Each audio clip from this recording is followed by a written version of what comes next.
Let's solve another interesting question under reinforced cement concrete. The question says the diagram shows a T-beam 120 mm deep used as a beam with simply supported ends so that the flange comes under tension. The material of the beam can be subjected to 75 meganewton per meter square in compression and 25 meganewton per meter square in tension. It is desired to achieve a balanced design so that the largest possible bending stresses is reached simultaneously. Find number one, the width of the flange, and number two, the magnitude of the concentrated load that can be applied to the beam at its center if the span length is 6 meters. All right, so you can see this is the diagram given to us, and this is our web, this is our flange. Is that clear? You can see we don't know the base of our flange, but we are given the depth of our flange, and from this point is 90 mm, and the thickness of our web is 30 mm. All right, so you can see that the neutral axis of this section is between the interconnection of the web and the what and the flange. All right, so we said that our YC is what 90 mm and our YT is what 30 mm. So if we sum that together, YC plus YT will be equals to 90 plus 30, which is going to be equals to 120 mm. So you can see from the question we are told that it shows that the T-beam is 120 mm deep, and you can see that that's correct. From this point to this point is 120 mm deep. All right, so now the next thing is let's calculate the area of our web. You know it is a rectangle. It's going to be base times depth, right?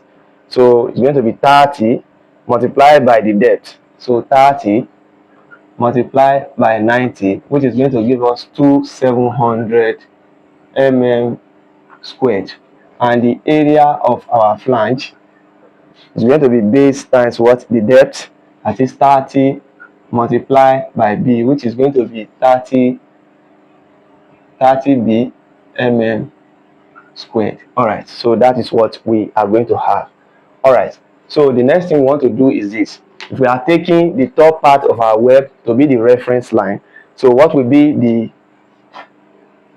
distance from the top to the center of the web? So this is going to be equals to what? 90 divided by what?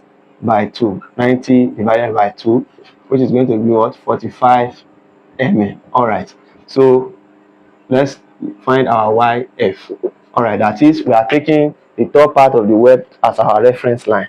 Is that clear? So this will becomes from this point to this point is 90. It's going to be 90 plus what? Plus the center of our flange here is going to be 30 divided by 2, which is 15. 15 plus 90 is 105 mm. All right, so now the next thing we are going to do is to take our moment about the top part of the web. We are going to take our moment about the top part of that is YC. YC will be equals to let's deal with the web first, that is the area of the web multiplied by the Y web plus what? Plus the area of the flange multiplied by the Y of flange, all over what? All over the area of the web plus what? Plus the area of the flange. All right, so if we take our moment about the top part of the beam, this is what we are going to have. And I think this formula should look familiar to you if you have watched our lecture on bending stresses in a beam. I have explained all of this there. All right, so now we know that our YC, if we make our substitution now, our YC is what? Our YC is 90, right? So it's going to be 90 equals to what? The area of our web is 2700 multiplied by the Y web, which is 45, plus what? Plus the area of our flange, which is 30b, multiplied by the Y of flange, that is 105, all over what? All over 2700 plus 105. All right, so if we cross multiply, 700 plus 105, that is 805, right? So we are going to have 90 into 805, which will be equals to 2700 multiplied by 45. You are going to have a mistake here. The area of the flange is 30b, not 105. Sorry, please. So we are going to have 30b here. All right. So if you cross multiply, now we have 90 into 700. How is it 700? It's supposed to be 2700. All right, 2700 plus 30b, which will be equals to 2700 multiplied by 45. It's going to give us 121,500. 121,500 plus 30b multiplied by 105. That is going to give us 3150. 3150b. All right. So if you now say 90 multiplied by this, what are we going to have? Is 90 by this is going to give us 243,000 plus what? Plus, if you multiply 90 by 30, that is 2700. So we are going to have 2700b, which will be equals to what we have here, 121,500 plus 31550b. All right. So if you collect the like terms now, we move this down here, and we move this to the other side. We are going to have 3150b minus 2700b, which will be equals to 24000 minus 121,500. All right, so let's clean. We subtract this from this, you are going to have 450b. 450b equals to, if you subtract this from this, you are going to have 121,500. So if you divide both sides by 450, b will be equals to, so 121,500 divided by 450, you are going to have 270 mm. So 270 mm. So this is the solution to the first question that was asked. So you can quickly take a screenshot of this.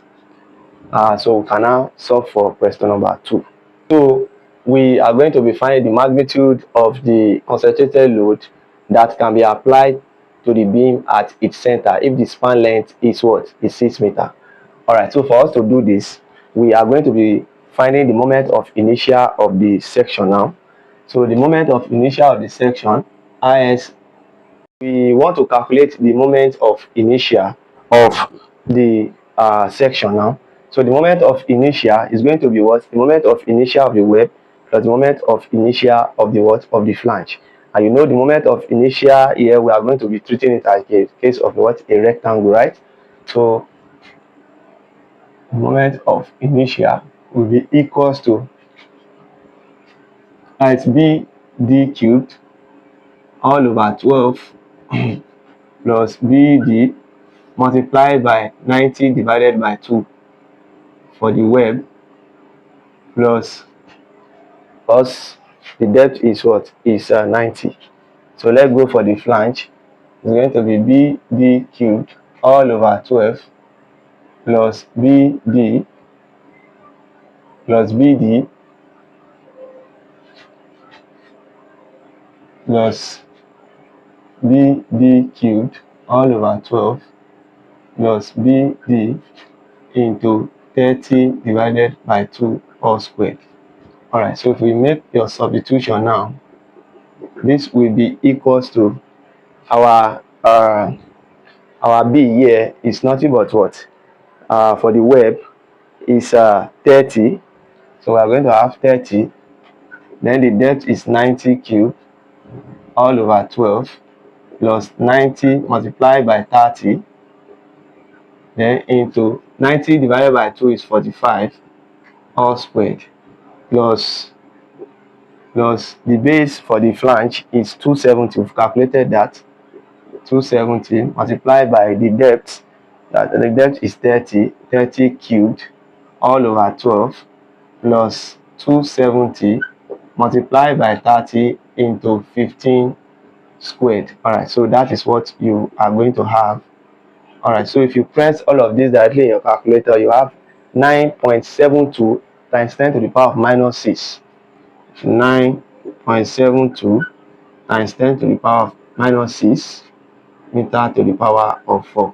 Don't forget, everything was in mm, so in case you get your answer, you understand, so convert your answer now to be in what? In meter. All right, so that's it. Now the next thing we want to calculate is the section modulus of the web and the section modulus of the what? Of the flange. Is that clear? So by the time we say section modulus of the web, since the web is subjected to compressive stress, so we are going to calculate the section modulus due to the what? Compression, and the section modulus due to the what? The tension. All right, so we know that section modulus due to the compression is going to be ISS, at the moment of inertia, over what? Over y. Is that clear? All right, that is, since it is due to compression, this one will be YC. So this will be equals to 9.72 times 9.72 times 10 to the power of minus 6 all over our y sub the scale is 90. So don't forget that this one is in meter, right? So we need to convert this one to be in meter. So it's going to be 90 times 10 to the power of minus 3. So the units are same. Now I believe you understand this. All right, so if you divide this by this, you are going to have your answer to be 1.08 times 10 to the power of minus 4. So it's going to be 1.08 times 10 to the power of minus 4. So don't forget, the section modulus is going to be what? M to the power of what? M to the power of 3. All right, so let's go for the section modulus of the flange now. It is due to tension. So this will be equals to ISS all over what? All over y tension. So this will be equals to 9.72 times 10 to the power of minus 6 all over, the y tension is 30, right? 30 mm, convert it to be in meter, it's going to be 30 multiplied by 10 to the power of minus 3. So if you press this in your calculator, you are going to have this to be 3.24 times 10 to the power of minus 4. 3.24 times 10 to the power of minus 4. Then this is going to be m to the power of 3, which is the unit of section modulus. All right, so don't forget that the next thing we want to work on is the what? Is the bending moment, right? Now the bending moment for this beam, the bending moment will be equal because they said that it is desired to achieve a balanced design so that the largest possible bending stress is reached what? Simultaneously. So it shows that bending moment due to compression will be equals to the bending moment due to what? The tension. I hope you understand. All right, so I think it's better I will clean this side. So our moment now will be equals to, that is the stress due to compression multiplied by the section modulus due to compression, which will be equals to stress due to tension multiplied by section modulus due to tension. I hope you understand this. All right, so this will be equals to, now don't forget that we are given something here as our stress. Now they said the material of the beam can be subjected to 75 meganewton per meter square in compression and 25 meganewton per meter square in tension. So any of this formula that you are using, you can choose any of them. Is that clear? So anyone you are using is correct. So I'll be using 75. and 75 is for what? Compression. Is that clear? So let's use this. So it's going to be 75 multiplied by 10 to the power of 6, because it is 75 mega. And you know mega is 10 to the power of what? It's 10 to the power of 6.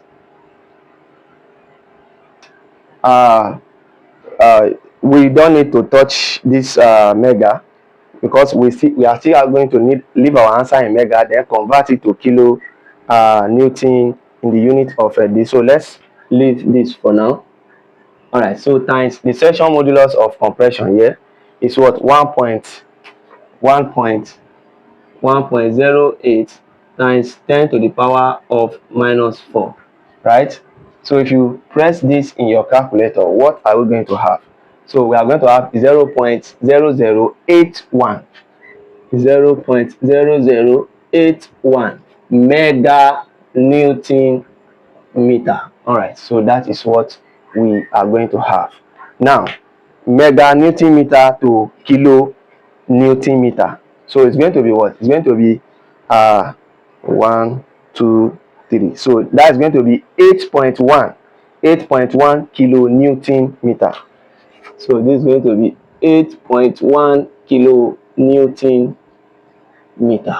All right, so that's it. Okay, now that we have gotten the maximum bending moment, so now the maximum bending moment at the center of the beam. Now don't forget that we are told that it's going to carry the maximum of the concentration load that can be applied to the beam at its centers if the span length is 6 meters. Okay, this is where I'm going to. So they said the diagram shows a T-beam 120 mm used as a beam with simple supported end. With simple supported what? End. So don't forget, it is simple supported. Now it is going to carry a point what? A point load. Exactly, that's what they said. Magnitude of the concentrated load that can be applied to the beam at its what? At its center. Concentrated load. That is what I want you to note here. And simple supported end. Do you understand? That is, the beam is simply supported as having a concentrated load at what? At the center. So what will be the maximum bending moment for such beam that is simply supported and that carries a point load at the center? So the maximum bending moment for such beam is WL divided by what? Divided by 4. All right, that is maximum bending moment is WL divided by 4. All right, so we have gotten our moment to be 8.1 kilonewton meter, right? So let's just use 8.1. 8.1 will be equals to, so what will be the load? That is W, that it is W that we want to look for. So it's going to be W multiplied by the length. We are given the length. We are given the length. That is 6 meters, right? So it's going to be W multiplied by what? By 6. Then you divide by 4. So W will be equals to 8.1.